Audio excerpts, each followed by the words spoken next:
Okay, today we're going to go through a tutorial of how to create a kaleidoscope pattern using a sample photograph that you have. We're going to show the steps that I used to create this photograph.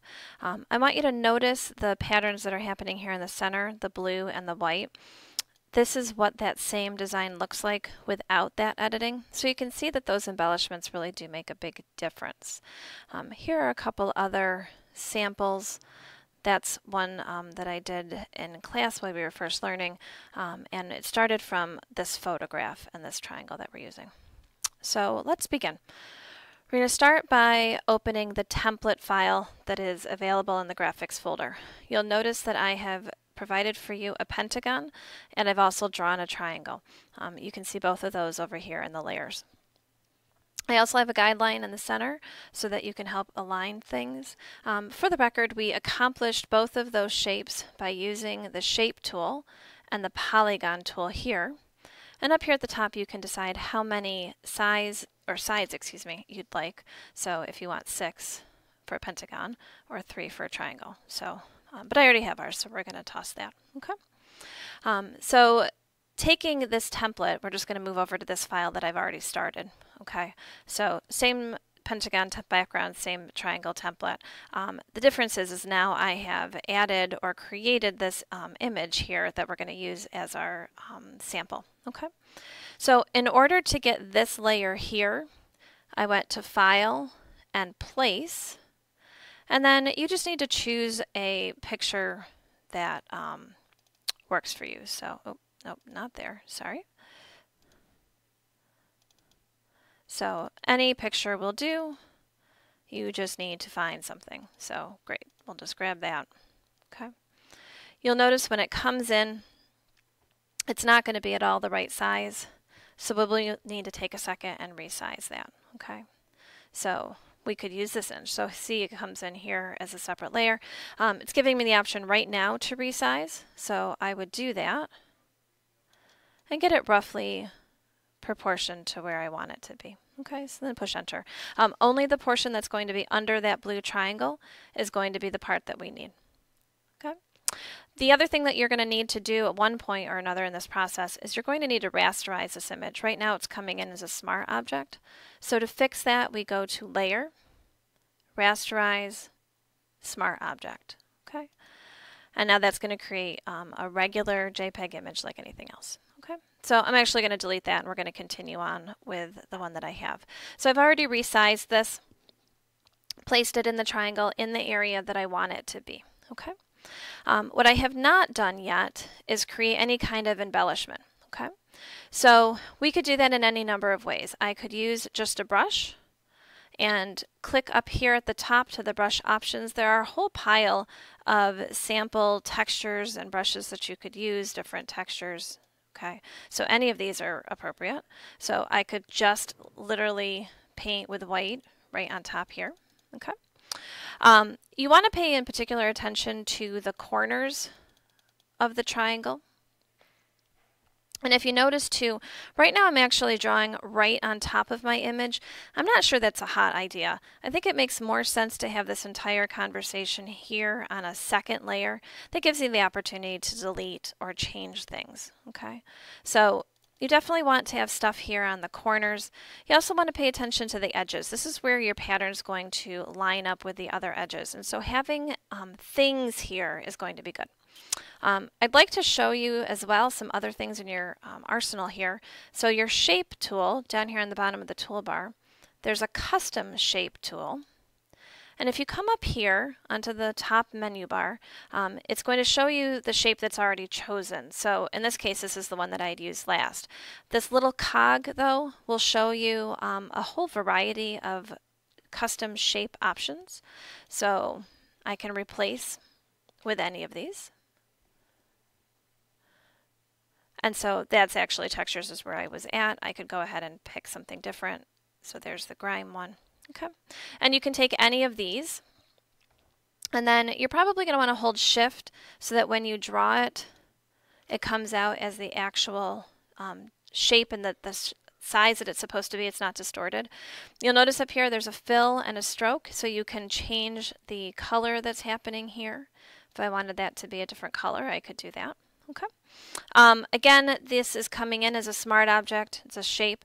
That's probably okay for the moment. If it gives you any trouble, though, these can be rasterized just like your image when it came in. Okay, and then it makes it just a shape. So you would just create as many textures or breaks to the edge as you want.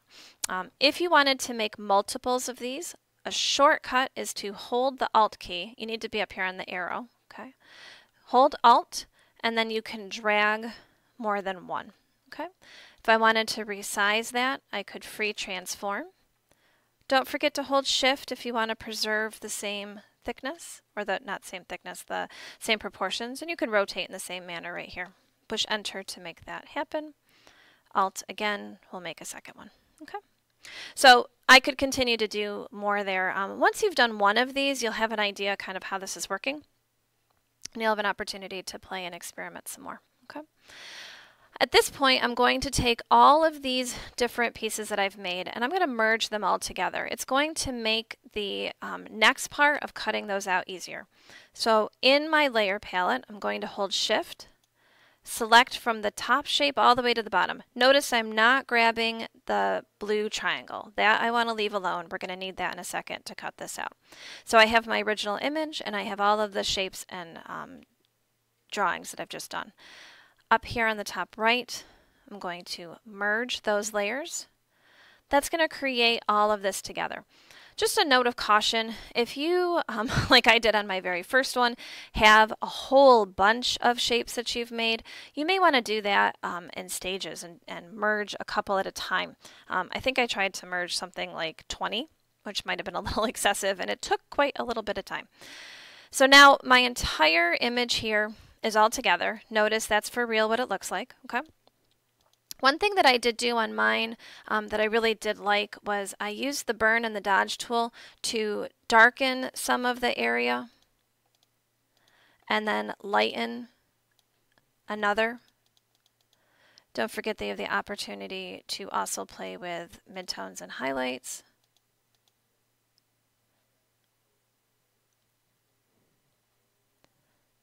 Let it think about it. There we go. And there we go.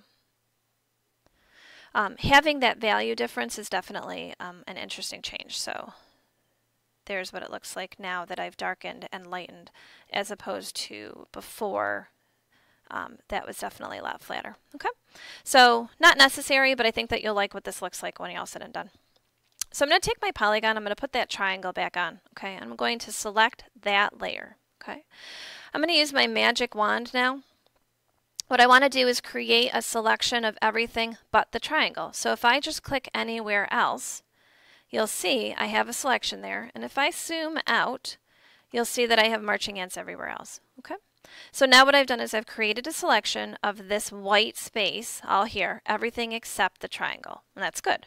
So now I'm going to move to my new design, okay, my image and my shapes and all the things that I've drawn, and now I'm just going to hit the delete key on the keyboard, and it's going to delete everything that's outside of that triangle, okay. So at this point we can deselect by Control D, and I can hide my blue triangle because I don't need that anymore. It has served its purpose. Okay. So now what we need to do is we need to continue to rotate this triangle all the way around this shape. Okay. So I'm going to use that Alt drag again to make a copy. Now I have two.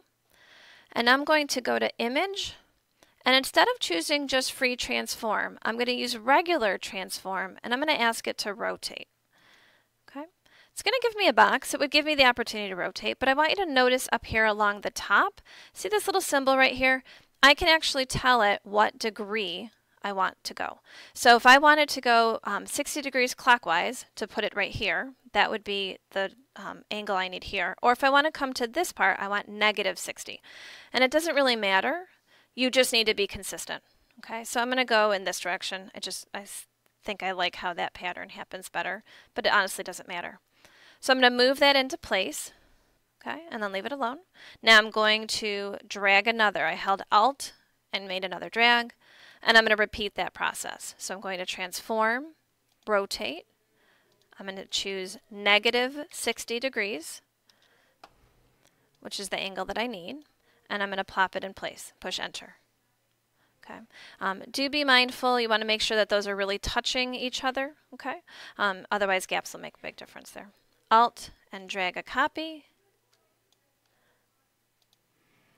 Edit, transform, rotate. Choose -60 degrees. Move it into place. Push enter. Okay.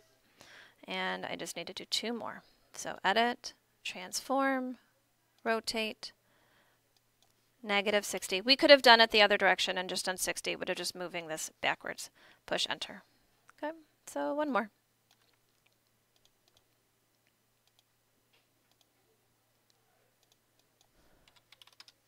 Okay, and then there's our missing piece of the puzzle. Okay, so at this point I'm going to take a second and hide my guides. I could do that under the view and where it says show, I could hide guides, but notice it has a keyboard shortcut. Control and the semicolon will hide them. So you can see I have a little bit of gap right here between these two. Okay, so I need to move. So I'm actually going to grab them and select all 3 of those. And I'm going to use my arrow key and I'm just going to scooch, wrong direction, that back down. Okay. So now I have all of my shapes all together. And at this point, I'd like to join them all together. So I'm going to do the same thing I did to make my design. I'm going to hold shift between shape 1 and all the copies up to 7. And I'm going to merge those layers. So now I have one single shape that is my pentagon. Okay. We're going to put that guideline back on because that's going to be happy. So control and semicolon, that's going to help me align my next things. Okay, so now I need to finish my design across the rest of this document. Okay, so I'm going to do the same Alt drag moment. Okay, and I need there to be one right here at the side. I don't want to go edge to edge. I want to move it from here to up there. So I'm going to Alt and move it over here and align those. Now, if you get it close, you can use your arrows to finish the rest. Same process to drag over. A hint, if you hold the shift key, it will keep it horizontal so that you don't end up having to move up or down. You just can move left or right. Okay. Again, now I'm going to move it down here and fill in our gaps. Okay. I find that if you do these 4 corners first, it makes it easier to figure out. We're not having any rotation between these. We are just filling around. It's the same image straight. So we're going to end up doing these sides right here. And then if you ended up with these little gaps top and bottom, I'm actually not going to worry about that. We are going to just expand all of this in a second. Okay, so I do need one to go up here. We're going to watch that corner and make sure that I'm aligning the edge there. And then again over here. This part's not complicated, it's just a little tedious. You just need to go fill in all of your corners. Okay, and last one. Again, shift will keep it at the same plane. So you'll notice I have a little gap here. There's 4 spaces. I'm not actually going to bother to fill with a whole hexagon. Instead, I'm just going to select all of these. I'm not actually going to even bother to merge them. All I'm going to do is free transform it as a group and just stretch. I'm going to make sure I hold shift and keep my little squares aligned here at the edges. Okay, push enter. The whole thing will be transformed. Okay, and now we have here these individual shapes surrounding your inside. And that is how we're going to create a kaleidoscope. So if we hide our grid, our guidelines, there you go. So there's a lot of fun, there's a lot of possibility. You definitely want to experiment with what you're going to embellish at the sides. Also experiment with perhaps having your image split down the middle of your triangle. Some really interesting techniques and effects can happen when you're all done with that by having those small changes. Thanks. Have fun.